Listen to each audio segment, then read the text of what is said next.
કોઈ પણ આ તો પાપ નહીં રહેવા દેતો, પાપને બાળી ખાક કરી દેતો.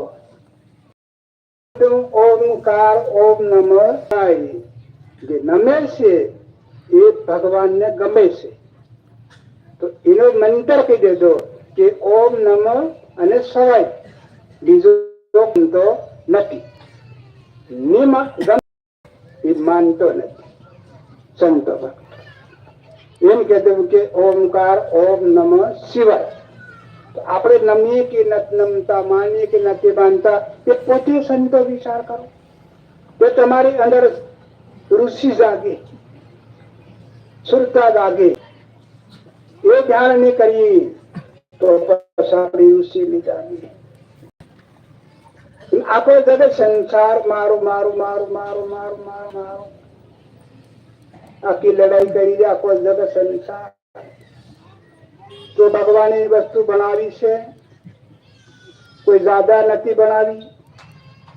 એક માયા એક કાયા, એક માયા અને એક કાયા. આ શરીર છે એ કાયા છે, અને જે બહાર જે વસ્તુ છે બધી એ માયા છે. આજ એનો આખા જગમાં લડાઈ, જગા મારી, ખેતર મારું, શેડો મારો, ઝાડ મારું, ગામ મારું, હેલું મારું, પેલું મારું. આખા જગને બધાની અંદર મારું મારું મારું.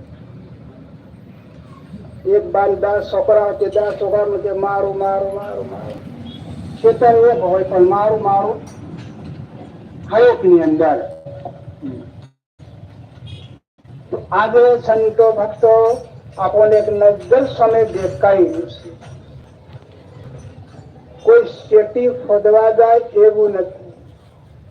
શ્રી શાસ્ત્ર માંથી વસ્તુ આજે પ્રગટ થાય, અને એ ગુણ કાં પુરાય? આપણા કાનમાં. એ કાનમાંથી કાં ગયા? આ સહિતમાં ગયા સંતો ભક્તો. તો આજ એ ગુણ આપણી અંદર અવગુણ ભરેલા હતા, આજ તેના ગુણ થઈ ગયો. આપણે મીઠા થઈ ગયા, આપણે મધુરા થઈ ગયા, આપણે ભાવિક થઈ ગયા,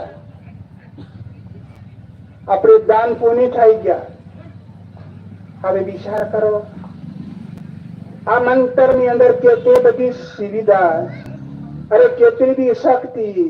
આજ મંત્ર છે તીરો તી કોઈ કહેતો ગઈ ઓછો થાય.